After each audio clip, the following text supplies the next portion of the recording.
You're listening to the articles from Seize Your Adventure.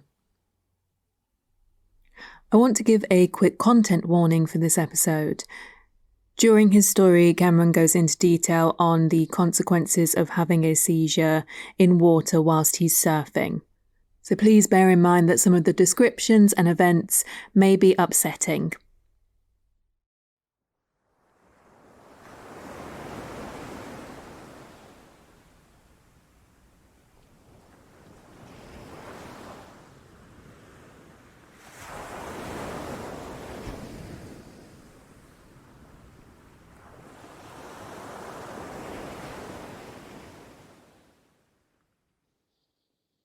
I'm waiting for my biggest fear to appear. I'm getting prepared for the most important fight of my life, and I'm ready to fight 100%. It sounds much more dramatic than it really is. If you looked at me, you would see a man lying on a bed, firmly clasped in the grips of boredom. As I write this, I'm in the Swiss Clinic for Epilepsy, hooked up to an EEG and under 24-hour video surveillance, waiting for a seizure to happen. The huge window next to me and the beautiful summer weather outside continually remind me of the great fun to be had outside. I feel like a kid counting down the seconds until school is out, and I can get up to the mountain. But I must stay inside, because this summer, with the help of my wife, I've decided to face epilepsy head on. Growing up in Mammoth Lakes, a town in the Sierra Nevada mountains of California, I was lucky enough to learn how to ski around the same time that I learned how to walk. Snowboarding naturally followed, and my love and fascination with deep snow developed. It was from riding the snow that my curiosity for surfing began. I wondered about the power of the water. For my 15th birthday, I went to a surf camp in Encinitas on the California coast, nearly 400 miles from my home. During that week, I was in the water as much as possible, and I feel like I only came out to eat and sleep. It was amazing. I remember the first time the instructor said I was ready to paddle into a wave unassisted. I'll be honest, it took a while to get into one. But once I did, I realized I was partnering with the power of Mother Nature. I was drawing lines in the waves, creating new feelings. It was beautiful. I remember people asking me at the end of the week if I would continue to surf. My answer was yes, of course. The truth and conviction about that was so awesome and pure. By the end of that week, in Encinitas, surfing was my new outdoor passion. 20 years later, that fact still holds true today. What I love most about being surrounded by nature, exposed to her raw power and beauty, is that I become focused. I cannot think of anything else except the moment. It makes me feel truly alive. Expressing and experimenting on crafts in snow and water is something I will always love. I started having seizures as an adult when I was 27. I'm one of the lucky ones. My seizures are relatively few and far between. At the beginning, my seizures were tonic-clonic big daddies. I've still had those over the years, but now they have kind of changed into more mild absences. Neither one of them are welcome. The first 7 years of my struggle with epilepsy were spent hoping it would somehow go away. I lived in the mindset of, if the darkness doesn't show, then it's not real. I only dealt with my seizures if forced to. I refused to let them steal my joys from me, and continued to head out to the slopes and the surf whenever possible. Both of these environments are inherently dangerous anyways, and especially for someone with epilepsy. And although it was unclear, we believe that epilepsy is responsible for my near drowning. By February 2014, my life's journey had taken my wife and I away from the ocean. We lived far inland, but we had just returned from a trip to Lebanon, Turkey, and Russia, and on our way home we passed through Oxnard on the California coast. It had been quite a long time since I had been able to surf, and I didn't have anyone to surf with that day. But surfing by yourself doesn't really happen in Southern California. We knew there would be others catching waves, even if I didn't know them, and it was because of this that my wife gave me the go-ahead to surf as long as I wanted.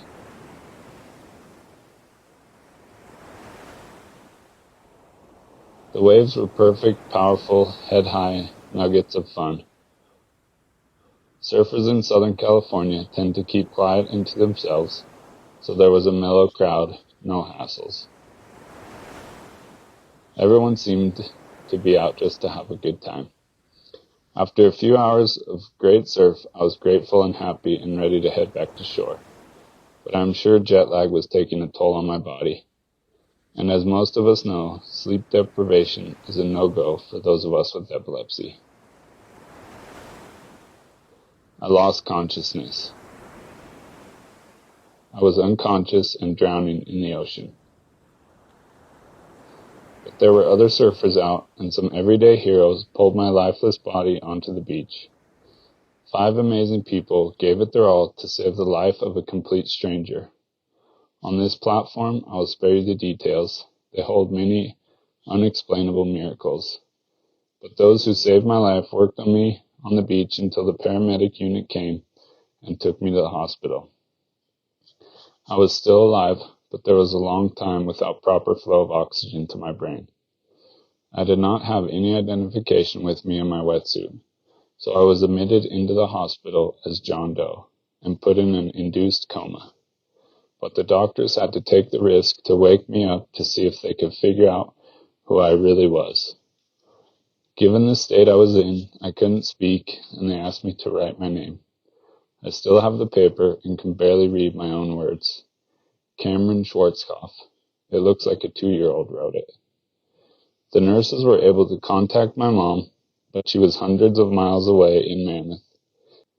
At nearly the exact same time, my wife found out that a 30-year-old male had drowned at the beach she had last seen me on several hours earlier. She soon found out where I was. The medical professionals told my family that I needed to be kept in a coma for at least a week, with a possible 2 to 3 week hospitalized recovery time. My poor wife was expecting to watch her husband suffer for all that time, but the hospital called her on the second day, saying she should get to the hospital. They wanted her to be there when I woke up, 6 days before schedule. Later that day, I was moved from the intensive care unit to a normal room. On the afternoon of the 3rd day, I was able to walk out of the hospital unassisted. I don't say this to mean, look how strong I am. I just want to humbly say that miracles are real, very real. The fact that I'm here, writing this now, led me to believe that we are meant to live fully and on purpose, and that epilepsy will not steal that from us. I am fully aware that writing this may rub salt in wounds. I know not every story has ended happily, and I would love to say that I got the full-on fairy tale ending. How great would that be? But since that incident, I've had many seizures, and I don't know why they will not be controlled. And I've been surfing many, many times since, too.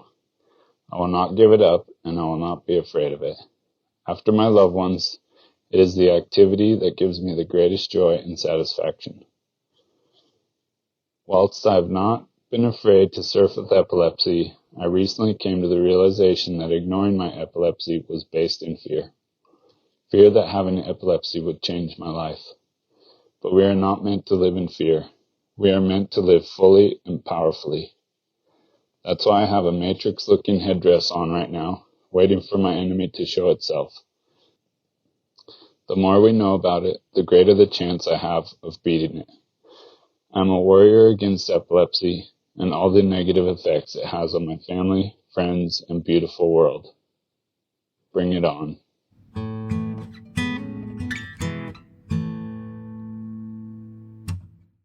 Hello, adventurers. I am Fran and you are listening to Seizure Adventure. And I'm here today with Frankie York because you have just listened to your very first The Articles episode. So, Frankie, how are you today? Introduce us to where you are at the moment. Hi, Fran. I am very well, thank you. I am in my bedroom in Spain. it's my day off and I'm very excited to be sitting down to talk about the articles. Yeah, absolutely. So we've just listened to the very first article episode, and this is a story that was on the Seizure Adventure website 2 years ago. I think I put it up there, 2019, I think it went on. Oh, it might have been earlier than that. But it went onto the Seizure Adventure website before we were even a podcast. And I thought today we would do a little bit of a chat about that article because, Frankie, I know especially that was quite an important article for you when you saw that on the website, wasn't it? I love this article. I think this article is beautifully written, but I think it resonates a lot with me because he manages to vocalize a very similar experience to myself in a way that I never could. There's things that I have sort of gone through and my friends and family have gone through with that, and no one's ever been able to put it so eloquently as Cameron obviously has. And I remember back when I was first learning to surf and my seizures were really bad, I would always go to this article for some sort of weird moral support. And I think it's really nice, obviously, that you can see that he continued surfing in the end, because that is a big deal, not just from his personal perspective, but from his friends and family as well, to have that sort of trust and the capacity to be like, yeah, this very easily could have killed you, but it's what you love and we're going to support you if that's what you want to do. It shows a lot about how strong his connection with the sport is, but it also shows a lot about, I don't know, his sort of mentality and his lifestyle and how his family are really committed, and he's really committed to not letting his epilepsy take over his life. And yeah, I think that's really cool. I'm very tempted to leave that in there. Epilepsy. I'll leave in some of my mess ups as well.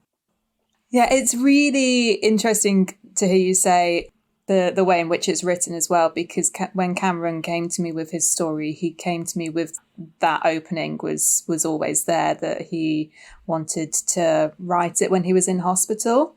And it went out when he had left the hospital, actually, but he initially gave me the article and wrote it when he was in hospital, when he was waiting to have some of these investigations done.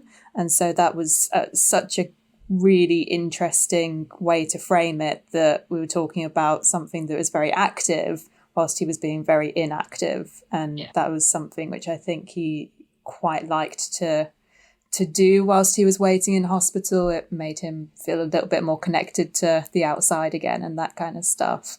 I can see that. But the article is probably one of the ones on the website and on the podcast that goes into quite a lot of detail about when things go wrong. We don't talk about it quite so much in the podcast and on the website, because we all have things in place to make sure that it doesn't go wrong most of the time. Yeah. How did you find that when you first read the story? Was that something that felt a bit difficult to read, or was it useful to read? I think because I have a very similar experience, it didn't shock me, but I can see why it would be very shocking or concerning, or could evoke a lot of very strong emotions if you read that as an outsider or someone that's not really experienced that environment or even experienced a seizure. So again, like, I'm not sure that me being like, oh yeah, I read it like it was, the newspaper, is very helpful. But I think, going back to the fact you were like, yeah, well, he wrote it when he was in a really inactive time of his life, and it's about a really gripping, very active tale. I think, again, that contrast is really, really cool. But also, potentially, like, that experience being in the hospital with all the wires and stuff like that, for me personally, was terrifying. And I can imagine for a lot of epileptics or people with seizures or whatever, people undergoing those diagnostics, it's a horrific feeling. You're sitting there thinking, what are they going to find? What is wrong with me? And I can imagine like that was the time where his family and his friends, they were like, oh, we can take a chill pill now. He's not out doing this outrageous stuff. We might even get some answers. He's in a room being monitored the whole time. And I think it's kind of the way that flips, because I know personally when I'm in the water, I can imagine like everyone that is aware of my seizures and my history, they could potentially and understandably be quite concerned about that. And I can imagine his friends and family feel the same. Whereas for me, it's like, this is my peace zone. This is where I feel happy.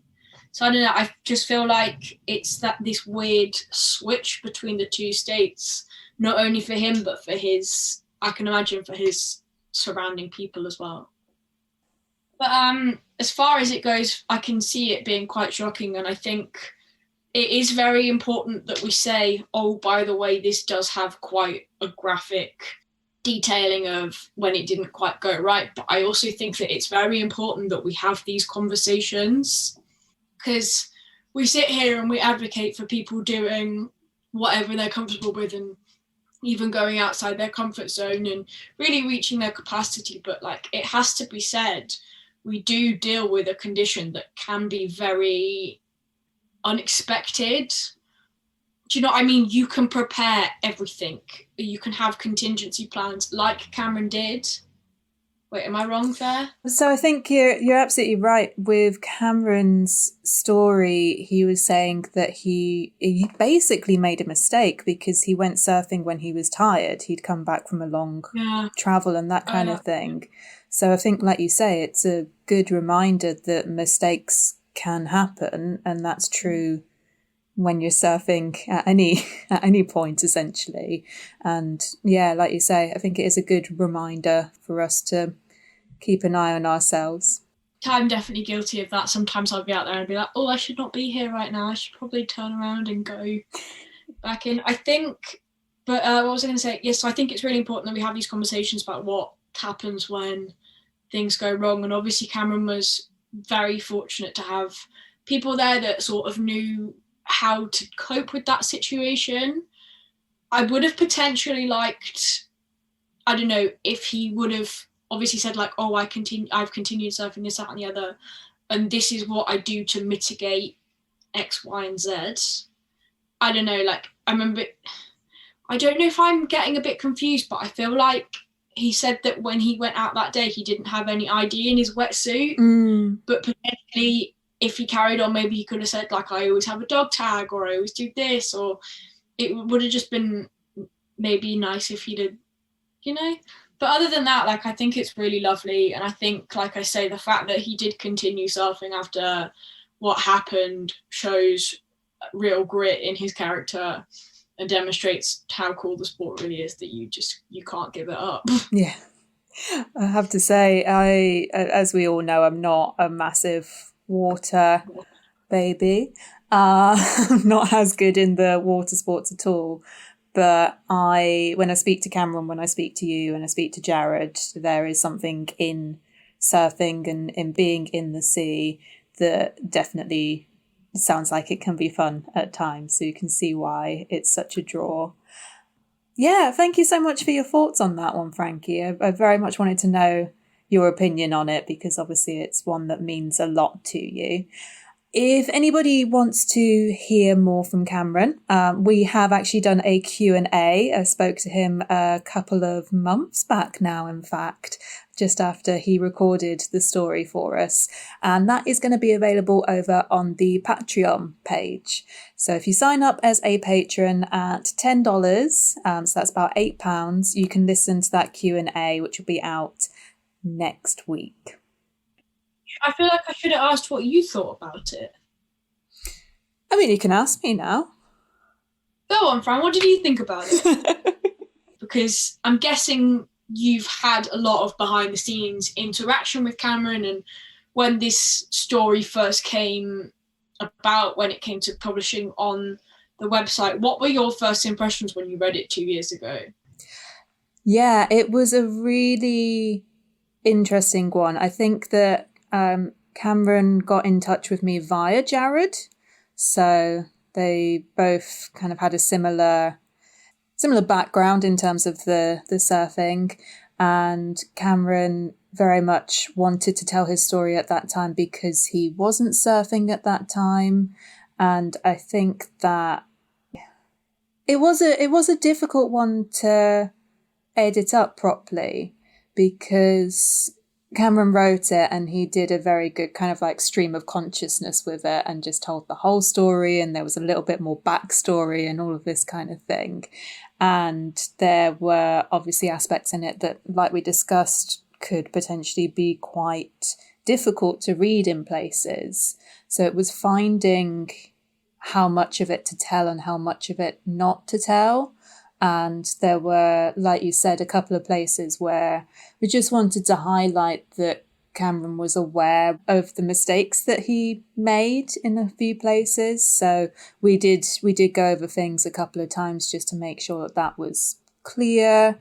And there is obviously the warning at the start of this episode, and that warning was on the website as well, because it's a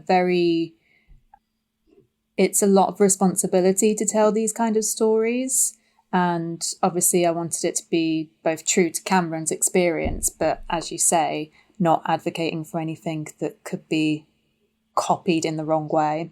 That's fair. And I think sort of the responsibility of that does kind of fall. I feel like I can imagine I would feel that falling on me if I was you in that situation. And I remember when I brought out my own episode, how one of my friends didn't want to comment because they didn't want to encourage people in our situation with our kinds of conditions to go and get in the water in case it was dangerous. So yeah, I can see it being a fine line between encouraging it and making sure that people don't take the risk lightly. Yeah, definitely. I think that we did it quite well, but I would love to hear feedback from people. So if anybody does have any feedback on the episode, obviously feel free to get in touch with us.